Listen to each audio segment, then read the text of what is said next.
Good morning, Mike. How are you, sir? Doing well. Good morning, gentlemen. Thank you for joining us as always. What a tough, gritty road win. How happy were you with your team coming off last week in the elements without a couple of big-time players? What does that say about your football team, Coach, heading into another gritty one against Detroit? I felt they had a good week. When you have injuries in youth and you just have some moving parts, and then to go up there and with the delay and so forth, just very impressed with the whole football operation there. And I thought the players just did a great job staying after it. We knew we were going to have to grind it out to get that win, and I thought they did an excellent job with that. Coach, without giving away too much, obviously, what are the major changes, if any, that Mike Zimmer has done with this defense with the way that they've recovered over the past few weeks?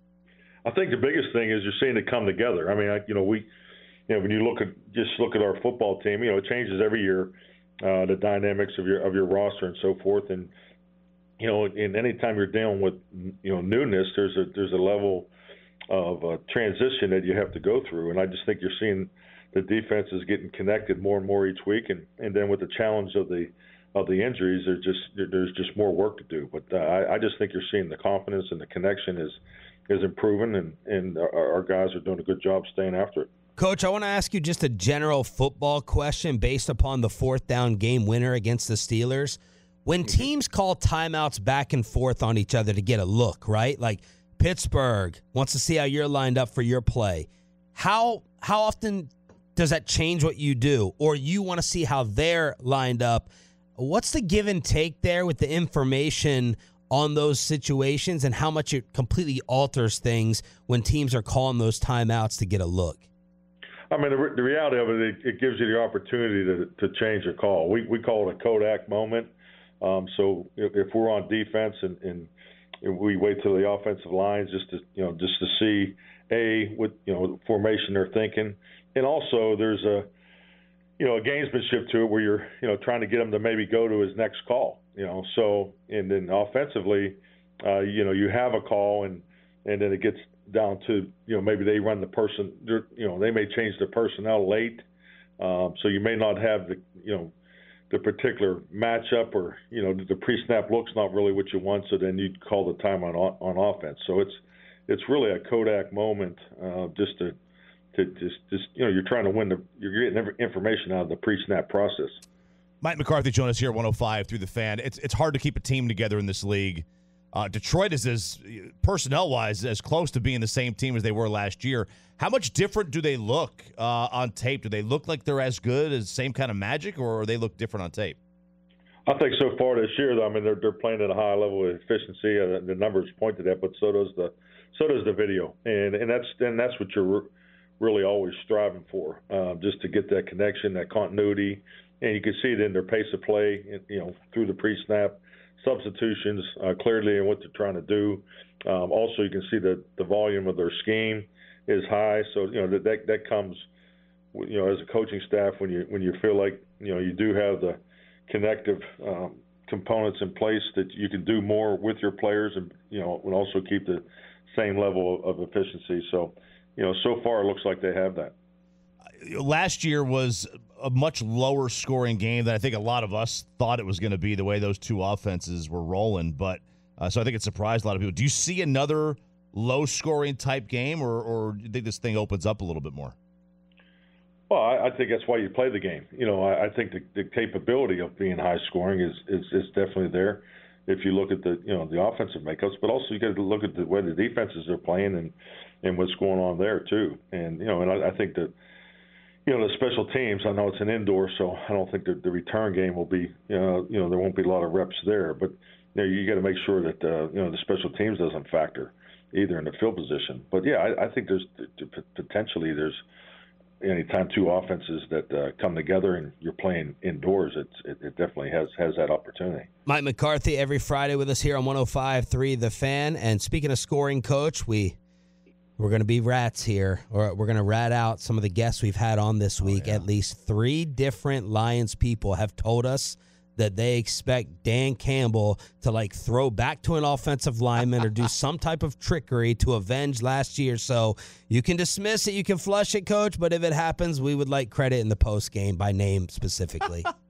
Well, I really appreciate you guys stepping up your game in preparation because Lord knows you guys needed to. So great job. Is that our trick plays? Is that something? I mean, obviously you're prepared for them throughout the season, but like, is that something that you look at each team individually? Like, hey, you got to be more on your toes with this game, or you're just always prepped? Yeah, definitely. I mean, everybody has a history, and now that Ben's been calling it, which is his third year, so he's starting to. There's definitely a book being built, on him, and but I think the biggest thing is, too, you look at the history of each coordinator, especially Dan, as a head coach, and I think the toughest one, and really the one they, attempted last year is a tough one when you have multiple linemen come into the game. That's a different level of awareness that you have to have. So they definitely do stress you there in the area of deceptives. Coach, there is a lot of hype over their coordinator, Ben Johnson, with head coach possibilities last offseason. What do you see in a Ben Johnson offense that makes it unique or really hard to defend? I think number one, he has the offensive line and the perimeter pieces, and he's got an excellent quarterback to run the whole book. I think the biggest thing is as a coordinator, we all have menus, but when you can live in a full speed, wide open approach week in and week out, that's where you want to be, and he definitely has that. But he has a really good combination of a diverse run game and a diverse passing game. So there's always a flair deceptive to it, but does a really good job with the formation utilization, the shifts and motions, and he does. I think he does a nice job attacking your force elements in the run game, and particularly the C gap area. So. Yeah, it's a well-coordinated offense. Coach, you're going up against Jared Goff this week, and he was somebody who felt like a couple of years ago some people were kind of writing off as like, all right, you know what, he's not going to be the quarterback we thought he would be. But then he's had a lot of success in Detroit. And we've seen, Geno Smith last night in Seattle, a guy who's had a lot of success after kind of being written off, or Baker Mayfield, just other guys across the league. As a general philosophy question within the league right now, do you think that the NFL's learning a little bit like, hey, we can't write the quarterback position off so quickly? Like, some of these guys do need to take more time to develop. Absolutely. No, I think the answer is in your question. I mean, it's clearly been going on. I know in my whole time in this league, there's a lot of high draft picks in the early days. If there was a little more patience and, we're given a second, third chance, that would have had great careers. And I think that, where you go as a quarterback is important. And quarterbacks only get better in this league, because of the reps. I think that the 1,300 pass attempts for a quarterback coming out of college is a pretty good indicator of the level of experience that you're dealing with once you get a young man coming out of college. And I think the same thing goes to pro football. You just need to get attempts, and for these second and third string quarterbacks. I mean, that's why I wish they'd have the mandatory fourth quarterback in every organization. They'd only make our game better, but they need trips to the plate. They need to be part of the quarterback school. They need that off-season program. They need the training camp reps, the post-practice reps and all those, because there's so much value in that. These quarterbacks are only going to get better the more time that they can spend in an offense, in the classroom, with the defensive challenges, understanding the trends, everything that goes on in the National Football League. Protection is a huge part of being successful as a quarterback, having the proper tools and adjustments to win at the line of scrimmage and utilize that opportunity to, take advantage of a one-on-one and so forth. I mean, that's not something you can just do in one off season or a couple off seasons. So, yeah, definitely. I think quarterbacks just need to stay alive, because they're only going to get better. Was that part of the thought process for you guys, I guess, too, with when you brought Trey Lance in? Is, hey, like let's take a guy who obviously had a great skill set. Let's invest in helping him come along more at a pace that allows those talents to flourish. No, absolutely. I mean, because Trey has everything you're looking for, and on top of it, he's a high quality young man. I mean, this guy's got tremendous work ethic. He's got excellent skill set. He's got the physical traits, but he's an example of what I'm talking about. He needs reps, and and he's in an excellent quarterback room with Dak and Cooper and the young coaches we have in there. So I mean, it's a great example, and he's going to play. He's going to start in this league someday. I truly believe that, but he needs to just keep working towards that. Mike McCarthy joining us here on 105.3 The Fan. That was the best y'all had run the ball, looks like that, at any point this year. Was the O-line just better in this game, or was Rico seeing things a little bit differently and hitting the right holes? Well, I think it's all just a combination of things. I think the other thing, too, is, the third down percentage is part of that equation, too. We were getting more trips to the plate and attempts and so forth. I mean, it's hard to be effective running the ball when you only run it 12, 15 times a game. So the ability to get up over the 30 attempt threshold is important. When you're running the ball 30 plus times in a game, you're I don't know if I've ever not been happy with the outcome. So because the run game's tied to the protection and in the action pass game, all those things are tied together. Coach, Tyler Smith having to step in and play left tackle last week when Tyler Guyton had gone down. Looked to do an admirable job of it. Was that just a completely fresh experience for him in terms of something he hadn't done since the last time he played left tackle? Or do you guys practice those reps occasionally with him, like, hey, in an emergency situation, you may need to slide over there? Well, I think the job he did was outstanding for him to jump out there and play that, because that's obviously a premier position to play, and to do it with not a whole lot of work is super impressive. But he's a true pro. I mean, he's on top of it, just from a preparation standpoint. But we don't give him too many reps out there because obviously Tyler Guyton is he's a young player. He needs every rep he can get. So all of our young players do. But for him to go out there and as far as the physical reps that he's had, was definitely impressive. Coach, Clarence Hill yesterday reported that Zeke was dumbfounded by his lack of opportunities, at least as a red zone back.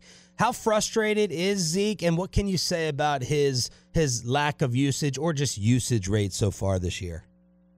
Well, just sitting down with Zeke and Rico, and just making sure that communication was clear a few weeks back. I mean, we're gonna roll these guys through. Production will be part of the evaluation. But there's definitely a conversation about Zeke and short yards and goal line. I think that's clearly a strength of his. But I feel that the communication has been clear to how we're utilizing all of our players. Coach, Eric Kendricks hasn't practiced the first 2 days of this week. He's obviously been a big piece for you guys on the football field. How is he trending? And if he can't go, what are kind of your contingency plans for the green dot and the communication? Well, I mean, we got guys, obviously, Damone and Nick. They primarily work as the next guys up in the green dot. Maris has been working in there too. So I mean, you always have to have multiple. Malik Hooker has done it for us in the past too. So Malik works the green dot. So you're always working multiple green dots through your process. So that's really part of our normal weekly preparation. Coach, this general football question again: is it with the green dot communication, the relaying of the play that's more of a challenge, or adjusting things after you're lined up for that defensive player communicating? Oh, the adjustment, yeah. I mean, the communication is pretty clear because also there's other means of communicating that you can get done by position with the coaches. So there is a means and method to facilitate that, but it's really getting the front set. The adjustment part of it is the most critical part of it. I mean, he's pretty much the quarterback out there for the defense. So so I know like the quarterback's helmet shuts off with X amount of time on the play clock. Is it the same for the defensive player that's got the green dot? And are you there the entire time with obviously with Dak in his head? That's a great question. I've never used the green dot on the defensive side, but obviously the offensive one goes off at 15 seconds. But I would think that they are both the same. Coach, Jaylen Tolbert stepped up in a big way for you guys. How happy have you been with his development and the way he's been able to take advantage of some of these opportunities? Oh, I'm very happy with Jaylen. He just, he's the guy that runs the furthest every day in practice. As far as workload capacity and things like that. So just to see a young man put so much into it, year round. It's everything that he achieves. He's definitely earned. So, just very happy for seeing him getting more opportunities and most importantly what he's doing with them. So, I thought he played really well against Pittsburgh. Did some really good things, which was probably in line to be a game ball winner. But it's good to see him have success. Well, speaking of game ball, then I guess can we assume his testicles are okay? Yeah, he practiced. He's been a full participant in practice, so he's fine. Coach, last one. With the possibility of Duron Bland returning, I was wondering if you remembered my Duron Bland scouting report and training camp when we sat down. How impressed you were with my observations of him as a player. Do you remember that? Absolutely. I mean, I think it was a premier moment in our relationship. Peyton, let's see if you remember how astonished Coach was. It looks like Bland has had a hell of a start. Way to go out on a limb here. Yep. That was it. We'll leave it at that, Coach. Thank you so much. Premier. Thank you, Coach. Great stuff as always. Good luck Sunday. All right. Thank you, gentlemen. Have a great weekend. You too. Mike McCarthy brought to you by Black Rifle Coffee, the official coffee of the Dallas Cowboys.